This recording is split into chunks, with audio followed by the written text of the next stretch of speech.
యేసుక్రీస్తు ప్రభు వారి పేరట మీ అందరికీ శుభాకాంక్షలు తెలియచేస్తున్నాను.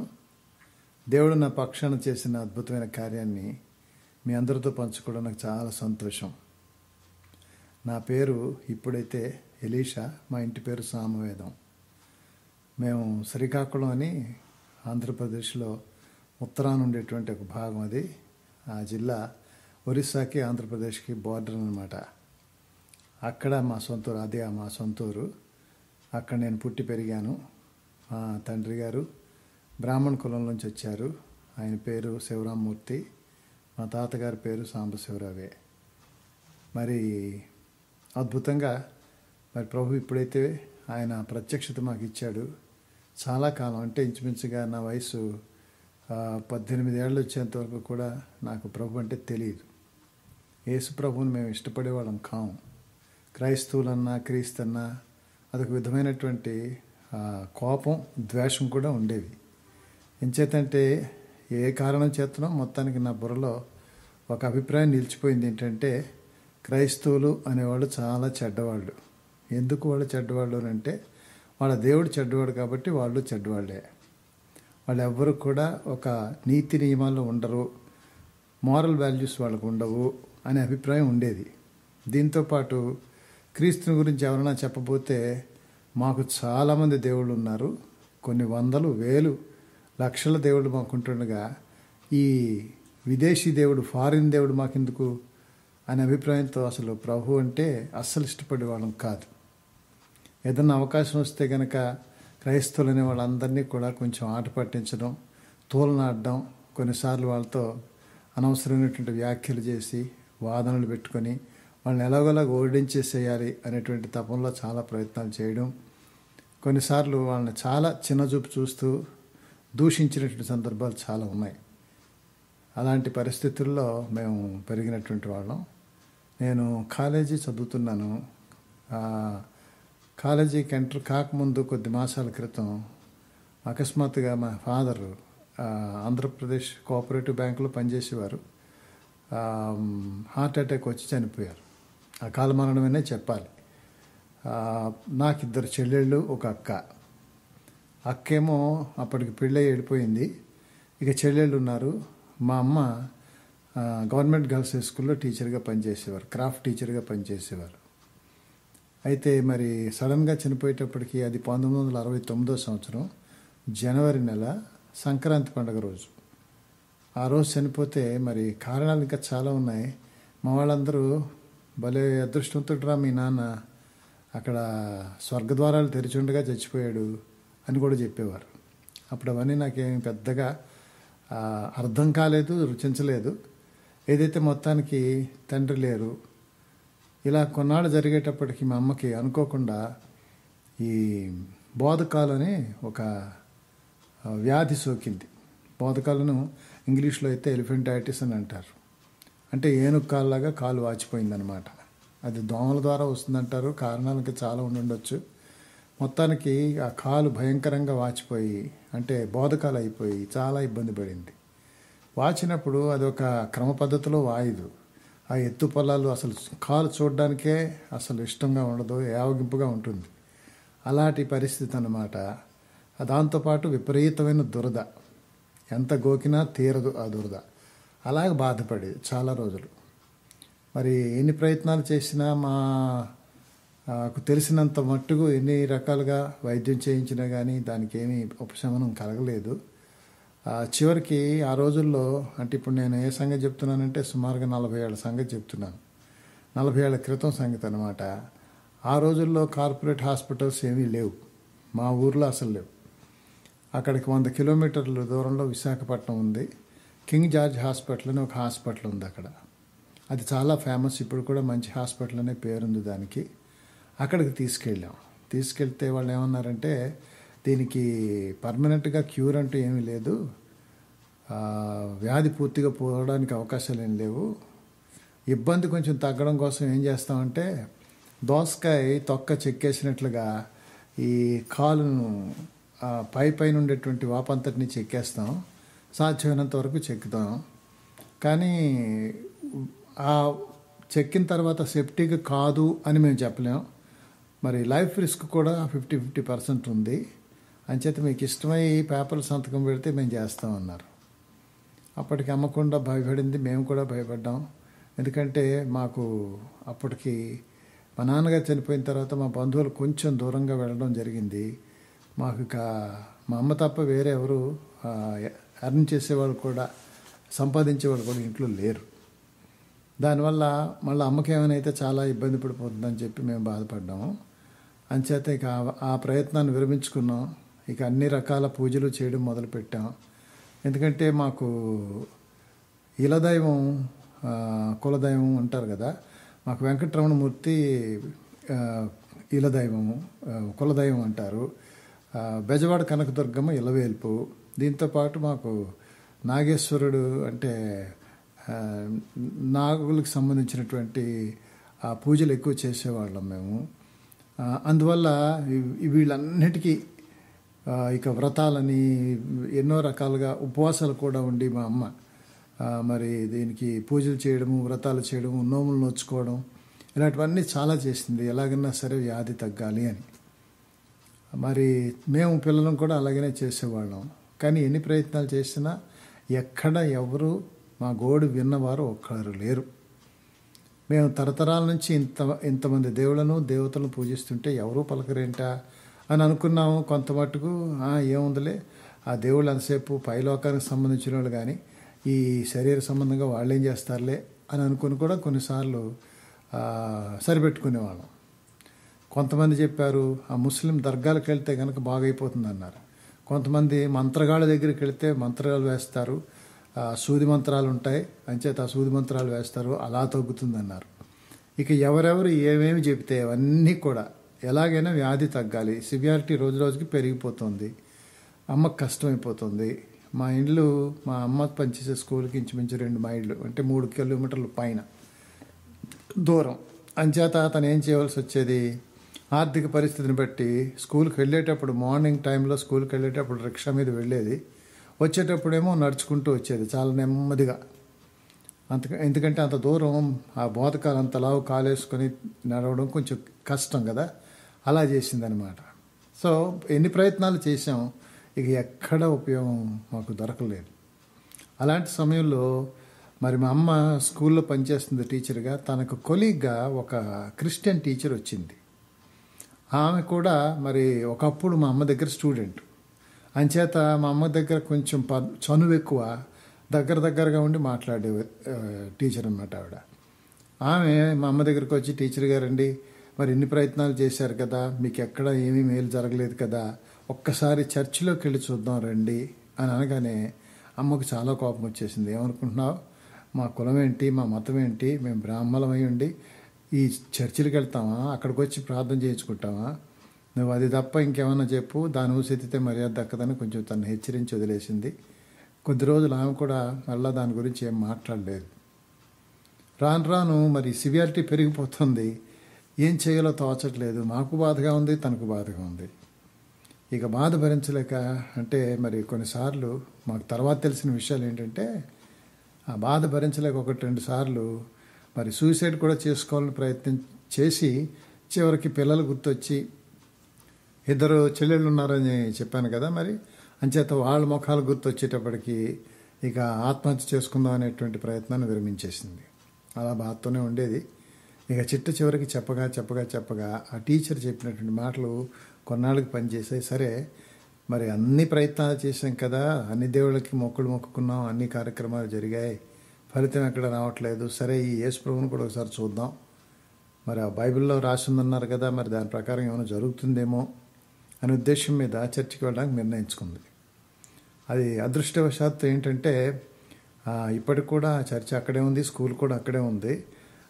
శ్రీకాకుళంలో ఆ రోడ్డుకు యువతల పక్కేమో స్కూలు, హై స్కూలు, దాని అవతల వైపు అంటే ఇంచుమించుగా స్కూల్కి ఆపోజిట్గానే చర్చ్ ఉంది. అక్కడ పాస్టర్మ్మ గారు ఉండేవారు, వారి భార్య, వారందరూ. ఈ క్రిస్టియన్ టీచరు చేసిన పని ఏంటంటే, అమ్మకి ఇలా ఉన్న పరిస్థితిని ఆ పాస్టర్ గారికి చర్చిలో కొంతమందికి చెప్పి మా అమ్మకి తెలియకుండానే ఆమె కోసం ప్రార్థన చేయిస్తూ ఉండేవారు. అంచేత ఒకరోజు సాయంత్రం మరి వెళదాం ఒకసారి చర్చిలోకి ప్రార్థన చేయించుకుందాం అని ప్రయత్నం చేసి వెళదాం అనుకొని పనులు కొన్ని కల్పించుకొని, ఎందుకంటే తీరా తను ఆ చర్చిలో అడుగు పెట్టడం అదే స్కూల్ ఆపోజిట్గానే రోడ్డుకు ఎదురువైపునే ఉంది కనుక ఎవరైనా చూస్తే ఇక సమాజంలో చాలా కొంచెం విపరీతమైనటువంటి కార్యాలు ఉంటాయి, వాళ్ళు విమర్శలు ఎక్కువ చేస్తారు, లేనిపోయినటువంటి సంగతులు వస్తాయని చెప్పేసి తను చాలా జాగ్రత్తగా అందరూ వెళ్ళిపోయే వరకు వెనక్కి ఏదో పని ఉందని మీరు వెళ్ళిపోండి అని తన రోజు తనతో స్నేహితులు కొంతమంది వచ్చే టీచర్లు ఉంటారు కదా, వాళ్ళని కూడా పంపేసి ఇక ఎవ్వరు స్కూల్ అంతా ఖాళీ అయిపోయింది అని అనుకొని నెమ్మదిగా ఎవరు చూడలేదు అనుకొని లోపలికి వెళ్ళింది. పాస్టర్ గారు ఉన్నారు. వెళ్ళి, అయ్యా మరి ఇది నా సంగతి, నా పరిస్థితి, నా పేరు ఫలానా, ఇదిగో నా కారు ఇలా ఉంది, దీనికి మరి ప్రార్థన చేస్తే మీరు నాకు తగ్గుతుందని బైబిల్లో ఉన్నదని చెప్పారు ఒక ఆవిడ, అంచేత మరి ప్రార్థన చేస్తారా అని అంటే, సరే అని పాస్టర్ గారు వారి సత్యమణి కూర్చొని మరి కొన్ని ప్రశ్నలు అడిగి, సరేనమ్మా మేము ప్రార్థన చేస్తామని ప్రార్థన చేశారు. చేసినప్పుడు ఇంకాస్త సమయం కొంచెం తీసుకొని దేవుని గురించి కొన్ని మాటలు చెప్పారు. యేసు ప్రభు యొక్క జీవిత చరిత్రలో కొన్ని సంగతులు, ఆయన ఎందుకు ఈ లోకానికి వచ్చారు, ఆయన ఎలాగ మరణించారు, ఎలాగ మరలా తిరిగి లేచారు, పునరుద్ధానులు ఎలాగయ్యారు, మృత్యుంజయుడు అనే పేరు ఆయనకి ఎలా వర్తిస్తుంది, ఈ విషయాలు కొన్ని చెప్పారు. చెప్తూ ఏమన్నారంటే కనుక, మరి అమ్మ మేము ప్రార్థన చేస్తాం, మీరు కూడా చేసుకోవాలి అన్నారు.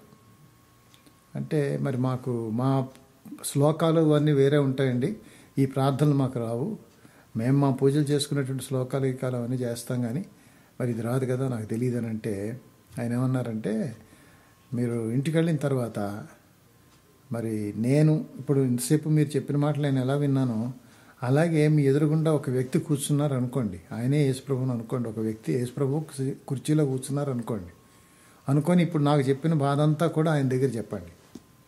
చెప్పి, ప్రభువా నన్ను రక్షించు, నన్ను స్వస్థపరచు అని చెప్పి మీరు అడగండి. ఎందుకంటే ఇప్పుడు ఆకలి మీది, నేను అన్నం తిన్నాను అనుకోండి, భోంచేసాను అనుకోండి, మీకు ఆకలి తీరదు కదా, అంచేత మీ ఆకలి తీరాలంటే మీరు భోంచేయాలి అని చిన్న మాట చెప్పి అలా ప్రోత్సహిస్తే మరి సరేనని అన్నది. అయితే ఆ పాస్టర్ గారు ఇంకొక మాట ఏమన్నారంటే, అమ్మ మరి మీరు యేసుప్రభుకి చెప్పుకొని ప్రార్థన చేసి స్వస్థపరచమని అడిగేటప్పుడు మొట్టమొదట ఇంకొక మాట చెప్పండి. ఏంటంటే, ప్రభువా నేను పాపాత్మురాల్ని, నన్ను క్షమించు అని అంది. అలా అంటే మా అమ్మకి కోపం వచ్చింది. అదేంటి, మేమేం పాపం చేశాం, మేము పుట్టింది పెరిగింది అంతా నిష్ట కలిగినటువంటి కుటుంబాల్లో, మేము బ్రాహ్మణ కులానికి చెందినటువంటి వారం, ఏనాడు ఎవరిని అన్యాయం చేయలేదు, ఎవరికి నష్టం చేయలేదు, ఎవరి దగ్గర దొంగతనం చేయలేదు, ఎలాంటి ద్వేషాలు మాకు లేవు, ఎవరిని ఏమీ దోచుకోలేదు. అటువంటిప్పుడు ఏ దుర్మార్గపు క్రియలు చేయకుండా మేము పాపాత్మురాలని నేను ఎలా చెప్పనండి అని మా అమ్మ పాస్టర్ గారితో అంటే, అప్పుడు పాస్టర్ గారు చెప్పారు, అమ్మ ఇప్పుడు మీరు చెప్పినవన్నీ క్రియల ద్వారా వచ్చేటువంటి పాపాలు, వీటిని కర్మపాపాలు అని అంటారు. ప్రతి మానవుడికి కర్మపాపం ఒకటే కాదు, జన్మపాపం ఉంటుంది. కర్మపాపం లేకుండా కాపాడుకోగలిగితే కొంతమంది కాపాడుకోవచ్చేమో, కానీ జన్మపాపం లేని మనిషి అంటూ ఈ ప్రపంచంలో ఎవరూ లేరు. అంచేత మనం పాపాత్ములము అని ఒప్పుకుంటే మరి మేలు పొందుతాం, దేవుడు దాన్ని ఇష్టపడతాడు, వెంటనే తాను చేయవలసిన పని చేస్తాడు, స్వస్థత దొరికే అవకాశం మీకు ఉంటుంది. మీరు ఆలోచించండి, అది ఒప్పుకోవడంలో తప్పేం లేదు, మనం అందరం అదే స్థితిలో ఉన్నాం, ఏ భేదం లేదు, అందరూ పాపం చేశారని వాక్యం చెప్పింది, దేవుని వాక్యం అని ఇలా చెప్పారు. సరే మరి ముఖ్యంగా బాధ ఎక్కువగా ఉంది, అది తగ్గడం కావాలి, స్వస్థత కావాలి, నిజమేలే మరి అని మొత్తానికి సరేనని ఇంటికి వచ్చింది. సాధారణంగా మాకు బాగా గుర్తున్నటువంటి విషయం ఏంటంటే, ప్రొద్దున్నే అందరం స్కూల్కి వెళ్ళిపోతాం, కాలేజీకి వెళ్ళిపోతాం, మళ్ళీ సాయంత్రం అందరం ఇంచుమించుగా ఒక 10-15 నిమిషాల టైంలో అందరం చేరుకుంటాం ఇంటికి. వచ్చిన తర్వాత రోజు సాయంత్రం పూట నడిచి వచ్చేటువంటి పరిస్థితిని బట్టి అమ్మ ఏం చేసేదంటే, ఒక గంట సేపు మరలా పడక మీద ఉంటే తప్ప ఏ పని చేయడానికి ఓపిక ఉండేది కాదు. ఆ రోజు మాత్రం తాను చర్చికి వెళ్ళి ప్రార్థన చేయించుకొచ్చిన రోజు మాత్రం మామూలుగా వచ్చి తాను మిగిలిన పనులన్నీ చేసుకుంటోంది. మేము గమనించాం కానీ పెద్దగా పట్టించుకోలేదు. ఏంటబ్బా ఇవాళ ఏంటి ఆపసోపాలు ఏమీ లేకుండానే మామూలుగా పని చేసుకుంటుంది అమ్మా అని అనుకున్నాం, కానీ ఇక ఎంతగా పెద్ద సీరియస్గా మేము పట్టించుకోలేదు. రాత్రి భోజనం చేస్తున్నప్పుడు నెమ్మదిగా మా అమ్మ ఏముందంటే, ఇలారా సంగతి అని నన్ను ఉద్దేశించి, ఇవాళ ఏమి జరిగిందంటే నేను చర్చికి వెళ్ళాను అని ఇంకేదో చెప్పబోయింది. దానికి ఇంకా చర్చికి వెళ్ళాను అనగానే నాకు చాలా విపరీతమైన కోపం వచ్చి చాలా కొంచెం గట్టిగా మాట్లాడేసేసి చాలా హంగామా చేసినట్టు చేశాను. చాలా మాట్లాడాను. మంత్రాలకు చింతకాయలు రాయితే ఇక ఈ హాస్పిటల్ ఎందుకు, ఈ వైద్యాలు ఎందుకు, ఇవన్నీ ఎందుకున్నా, ఇంతమంది లోకంలో ఇలా ఎందుకు మరి ఇబ్బందులు పడుతున్నారు అంటే ఏవో వచ్చి రాని మాటలు, తోచిన మాటలు ఏదో అనేసేసాను చాలా గట్టిగా. ఇక మా అమ్మ ఏం అనలేదు, తిరిగి మరలా ఏమీ జవాబు చెప్పలేదు. అయితే 15 రోజులు అయ్యేటప్పటికి పరిస్థితి పూర్తిగా మారింది. ఏం జరిగింది అని అంటే, మేము పడుకున్న తర్వాత మధ్యరాత్రి ఎప్పుడో లేచి మా అమ్మ రోజు యేసు ప్రభువుకు ప్రార్థన చేసుకునేది. ఏం ప్రార్థన చేసుకునేదో తనకు తెలుసు, దేవుడికి తెలుసు, మాకేం పెద్ద తెలియదు, మేము ఎప్పుడు వినలేదు. కానీ 2 వారాలు అయ్యేటప్పటికి తనకు ఉండేటువంటి పూర్తిగా వ్యాధి అంతా కూడా పూర్తిగా నయమైపోయి చాలా ఆశ్చర్యకరమైనటువంటి స్థితి కనబడింది. ఒక బెలూన్కి కన్నం పెడితే, చిన్న సూదితో అల్పంతో కన్నం పెడితే అదంతా గాలంతా పోయి చప్పబడిపోయేటట్టు ఆ కాలులో ఉండేటువంటి నొప్పి, దురద మాత్రం పోవడమే కాదు, మొత్తం కాలు కూడా నార్మల్గా రెండో కాలు మాదిరిగానే నార్మల్గా మొదట ఉన్నట్లుగానే అయిపోయింది. అది చూసేటప్పటికి మా కళ్ళు నిజంగా మేము నమ్మలేకపోయాం. ఇది నిజమా కాదా, కలనా? ఇలాంటి సంగతులు ఈ రోజుల్లో జరుగుతాయా? మరి చిన్న ప్రార్థన చేసింది ఇంకేమీ లేదు. మాకు తెలిసినంత మటుకు ఇంకెక్కడికి వెళ్ళింది లేదు. రోజు స్కూల్కి వెళ్ళి పని చూసుకుని వచ్చేసేది. అలాంటిది ఈ 15 రోజులు 2 వారాల్లో ఇంత అద్భుతం ఎలా జరిగింది, ఇది అద్భుతం కాదా అని మొట్టమొదట నేను అవాక్కైపోయాను. చాలాసేపు ఏం మాట్లాడాలో మాకు అర్థం కాలేదు. ఆ తర్వాత కొద్ది రోజులు మాకు అంత అయోమయం అనిపించింది. ఇది నిజమేనా? మరి ఇటువంటి యేసు ప్రభువుని మేము ఇన్నాళ్ళు చాలా భయంకరంగా దూషిస్తూ, చాలా ద్వేషంతో మాట్లాడుతూ వచ్చాం. విదేశీ దేవుడు, ఆ దేవుడు, ఈ దేవుడు అన్నాం. ఇన్ని సంవత్సరాలుగా, ఇన్ని తరాలుగా మా తాతల ముత్తాతల దగ్గర నుంచి కూడా మన దేశీయంలో ఉండేటువంటి అనేకమంది దేవతలను, దేవుళ్ళని మేము పూజ చేస్తున్నా. వెంకటేశ్వరుడని, అదని, ఇదని మేము చాలా ఎన్నో రకాలుగా నిష్ఠగా మేము జీవిస్తున్నా. మరి ఎవరూ మనం ఆలకించలేదు, మా గోడు వినలేదు అనుకున్నాం కదా. ఎవరి ద్వారా ఏం జరగలేదు. ఫారెన్ గాడ్ అంటూ ఈ దేవుడిని, యేసు ప్రభుని చాలా దూషించామే. చివరికి మాకు ఆ ఫారెన్ గాడే దిక్కయ్యాడా అని నాకు అప్పుడు చాలా చిత్రం అనిపించింది. నమ్మడానికి వీల్లేని పరిస్థితి, కానీ నమ్మక తప్పని పరిస్థితి. అప్పటి నుంచి ఇక మా అమ్మ ఈ చర్చి గురించి కానీ, ప్రభు గురించి కానీ ఏం చెప్పినా ఇక నోరెత్తి ఎట్టి పరిస్థితుల్లోనూ వ్యతిరేకంగా మేము మాట్లాడలేదు. ఈ లోపల ఏం జరిగింది అంటే, ఏ రోజైతే మా అమ్మ మొదటిసారి చర్చిలోకి వెళ్ళిందో, ఎవ్వరూ చూడకూడదని చాలా జాగ్రత్త తీసుకుందో, అయినా కానీ ఆ స్కూల్లో 2 టీచర్లు వెనక ఇంకేదో పని మీద ఉండిపోయారట. మా అమ్మలో చర్చిలోకి వెళ్ళడం వాళ్ళు చూశారు. మర్నాటి నుంచి స్కూల్లో ఈ సంగతి తెలిసిపోయింది. టీచర్ గారు, మా అమ్మ పేరు కనకరత్నం టీచర్ గారు చర్చిలోకి వెళ్ళారు అని పెద్ద ఒక వార్త, ఒక దుమారంలాగా లేపేశారు. అని చర్చిలోకి వెళ్ళారా అని ఇంకా దాని మీద ఎన్నెన్నో భిన్నమైనటువంటి వ్యాఖ్యలు చేయడం మొదలుపెట్టారు. ఇంచుమించుగా 2 వారాలు ఈ తతంగం అంతా సాగింది. 2 వారాలు అయ్యేటప్పటికి మా అమ్మకి జరిగినటువంటి అద్భుతం మాకు చూపించిన తర్వాత మరలా స్కూల్కి వచ్చి వాళ్ళందరికీ చూపిస్తే, ఆ 2 వారాలు దుమారంగా మాట్లాడినటువంటి లేపిన వాళ్ళు నోరు మూసుకొని ఇక ఆనాటి నుండి మరలా ఎవ్వరూ కూడా ఎలాంటి వ్యాఖ్య చేయలేకుండా పోయింది. ఆ రోజు నుంచి చాలా ధైర్యంగా మా అమ్మ చర్చికి వెళ్తూ ఉండేది. ఇక ప్రతిసారి కూడా నన్ను రమ్మని, అక్కడ దింపమని, తోడుండమని ఇలాగ పిలిస్తే ఇక కాదనే పరిస్థితి కాదు నాది. కానీ ఎప్పుడు నేను మొదట్లో చాలా కాలం నేను లోపలికి వెళ్ళలేదు, ఇష్టపడలేదు. అమ్మని చర్చి దగ్గర వదిలేసేవాడిని. నేను అలాగ 1 గంట 2 గంటలు తిరిగేసి మళ్ళీ చర్చ్ అయిపోయే టైంకి వచ్చి అమ్మని తీసుకొని ఇంటికి వెళ్ళేవాడిని. అలా కొన్నాళ్ళు అయిన తర్వాత ఆ చర్చిలో వాళ్ళు పాడుతున్న పాటలు, ఆ సంగీతం, ఆ వాయిద్యాలు ఇవన్నీ చాలా శ్రావ్యంగా అనిపించాయి. నాకు చాలా మ్యూజిక్ కొంచెం ఇంట్రెస్ట్ ఉంది నాకు చిన్నప్పుడు. మరి అవి వింటుంటే కాసేపు నిలబడాలనిపించేది. రోడ్డు మీద నిలబడి కాసేపు పాటలు ఇచ్చినంత వరకు, పాటలు పాడేంత వరకు విని వెళ్ళేవాడిని. ఆ తర్వాత కొంచెం మరి అక్కడ కూర్చోవడం, అప్పుడప్పుడు కూర్చోవడం, అవసరం ఉన్నప్పుడు అవకాశం ఉన్నప్పుడు మాట్లాడడం. ఈ లోపల నాకు కలిగినటువంటి కొన్ని అభిప్రాయాలు ఏంటంటే, మరి ఇంత అద్భుతం జరిగి స్వస్థతలు జరుగుతుంటే మరి హాస్పిటల్స్ ఎందుకు, మరి ఇంతమంది రోగులు ఇలా ఎందుకు బాధపడుతున్నారు అనే అభిప్రాయం ఒకటి కలిగేది. సరే, ఈ లోపల ఇంకా బైబిల్ ఇంట్లోకి తెచ్చేదమ్మా, ప్రతిరోజు చదివేది, చాలాసేపు చదివేది. మాకేమో కొంచెం ఇబ్బందిగా ఉన్నా తప్పనిసరి అయ్యేది. అప్పుడప్పుడు ఎవరైతే మొట్టమొదటిసారి చర్చికి వెళ్ళమని అమ్మను ప్రోత్సహించారో ఆ టీచర్ గారు మా ఇంటికి వచ్చేవారు. నాతో కూడా కాసేపు మాట్లాడేవారు. అది చేయమనేవారు, ఇది చేయమనేవారు, చదవమనేవారు. ఇలాగే ఆ ప్రక్రియలో బైబిల్ కొంచెం తీసి చదవాల్సిన పరిస్థితి వచ్చింది. చదవడం మొదలుపెట్టాక పాస్టర్ గారి దగ్గర కొన్ని విషయాలు తెలుసుకోవాలని, కొంతేమో వాదించాలనే ఉద్దేశంతోనూ మరి ఆయన దగ్గర వెళ్ళి అప్పుడప్పుడు మాట్లాడుతుంటే చాలా ఓపికగా అనేకమైన విషయాలకు వారు మరి జవాబిస్తూ వచ్చారు. కొద్ది రోజుల తర్వాత నాకు అర్థమైన విషయం ఏంటంటే గనక, శరీర స్వస్థత గొప్ప సంగతే జరిగింది, కానీ అదొక్కటే కాదు యేసు ప్రభువు ద్వారా దొరికేది మనిషికి. ప్రతి మానవుడు కూడా ఈ లోకంలో జీవించడం అయిపోయిన తర్వాత ప్రతి ఒక్కరూ కూడా మోక్షానికి వెళ్ళాలి కదా. ప్రతి మానవుడి యొక్క ఆత్మ పరలోకంలో ఉండాలి కదా, నరకానికి పోకూడదు కదా.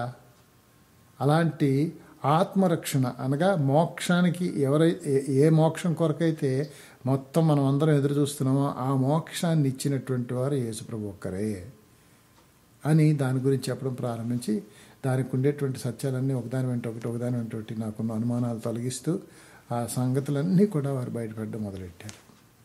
చివరికి తేలింది ఏంటంటే, శరీర స్వస్థతలు కూడా చేశారు, అద్భుతాలు ఎన్నో చేశారు యేసుప్రభు వారు. అది గొప్ప విషయం కాదు.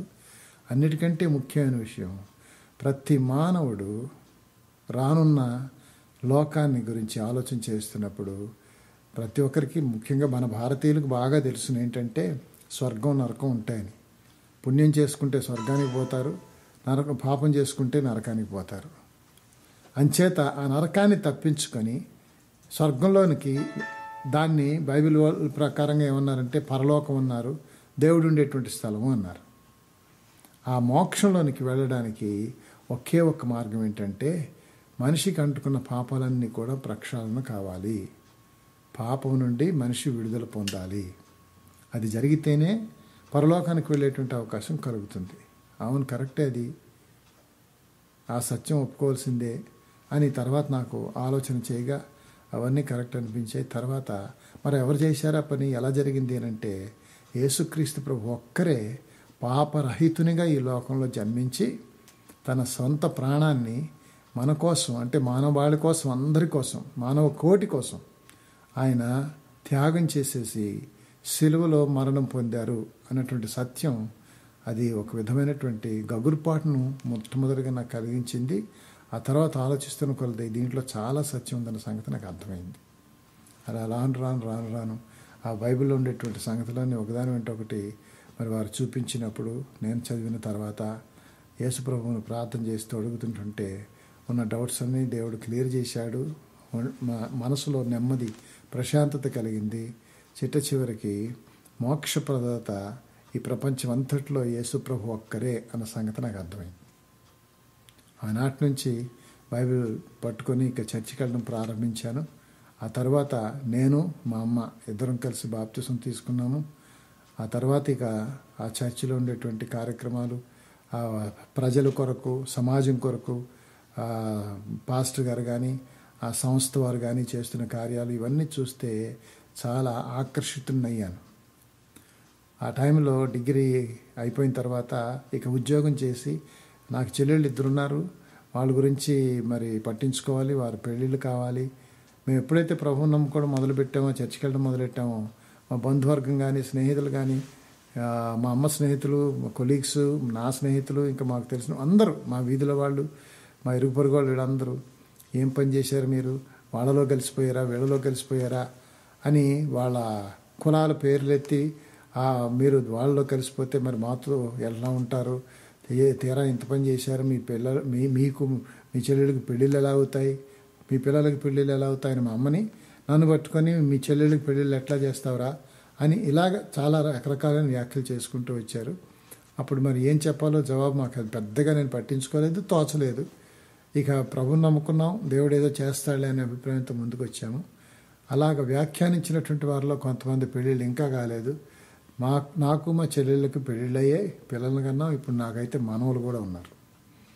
అయితే చెప్పే సంగతి ఏంటంటే, ఆ తర్వాత ఇక వాళ్ళ పెళ్ళిళ్ళ కోసం అని చెప్పి మా అమ్మ ఏముందంటే ఉద్యోగం చేయాలని ప్రయత్నాలు చేస్తే జిల్లా పరిషత్తులో PA to సెక్రటరీ పోస్ట్ వచ్చింది.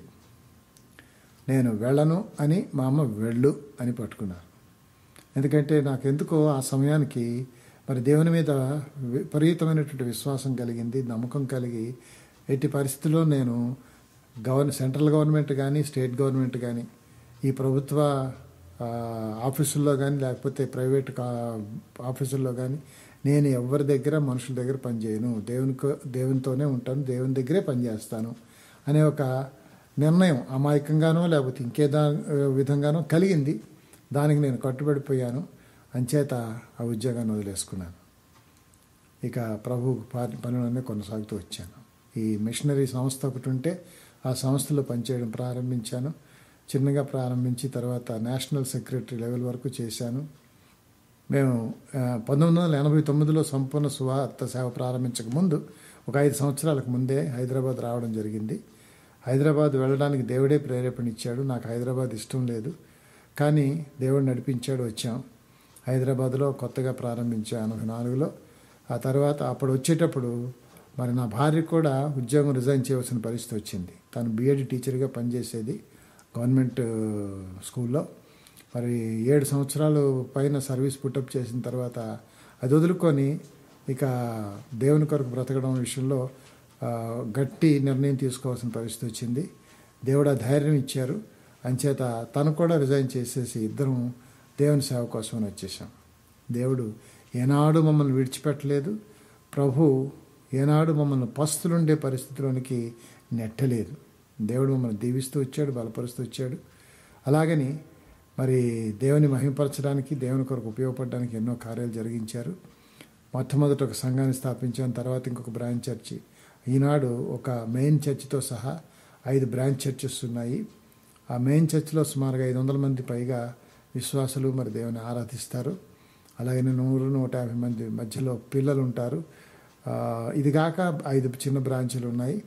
మరి దీంతోపాటు ఒక 8 సంవత్సరాల క్రితం చిన్న పిల్లల ఆశ్రమం కూడా స్థాపించేటువంటి అవకాశం దేవుడు ఇచ్చాడు. ఈ రోజున 53 మంది పిల్లల్ని మేము ప్రభు కృపలో వారిని పెంచి పోషించేటువంటి అవకాశం మాకు ఇచ్చినందుకు దేవునికి ఎంతో కృతజ్ఞత తెలియజేస్తున్నాను. నేను చెప్పే విషయం ఏంటంటే, దేవుని యొక్క అద్భుతమైనటువంటి ఈ రక్షణ భాగ్యాన్ని నా తోటి వారు మాత్రం, అంటే నేను మాత్రమే కాదు, నా కుటుంబస్తులు, నా ఇంటి పేరు గలవారు, నాకు పరిచయస్తులు, నేను ఎరిగినటువంటి ప్రజలు, అంటే దాని అర్థం నాకు సంబంధించిన వాళ్ళనే నా ఉద్దేశం కాదు.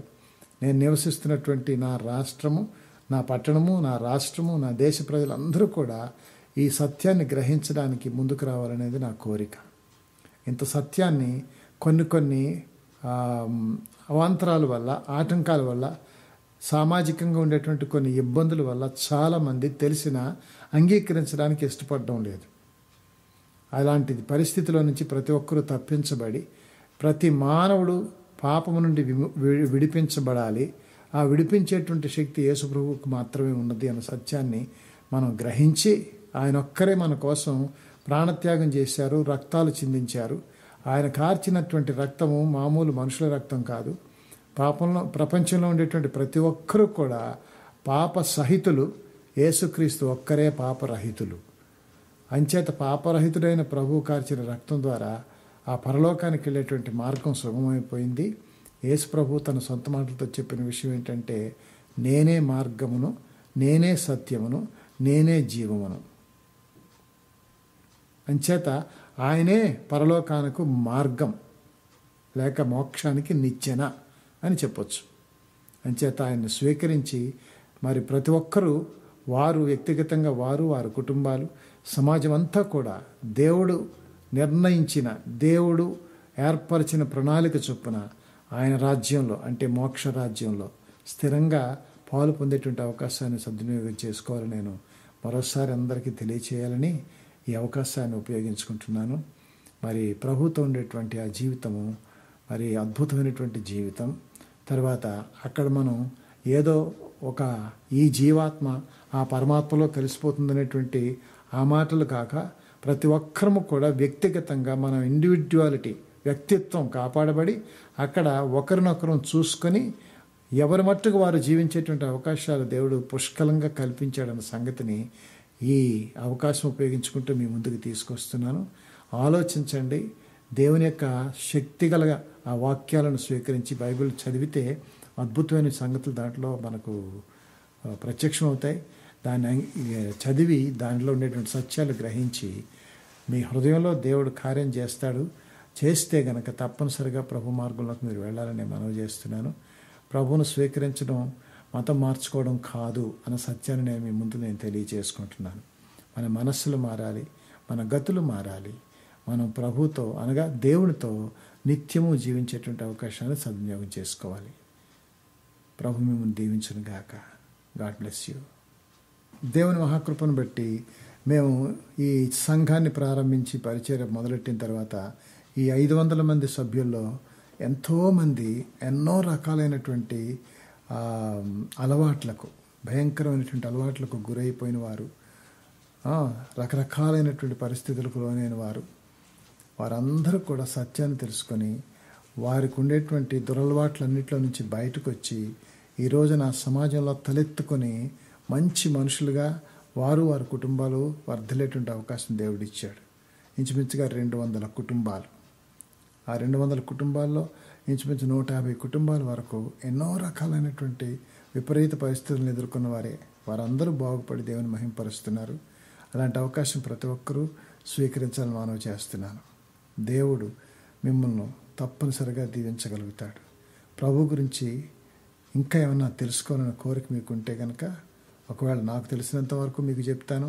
ఒకవేళ తెలియకపోతే ఎక్కడైనా తెలుసుకున్నా మీకు తెలియచేయడం నాకేం అభ్యంతరం కాదు.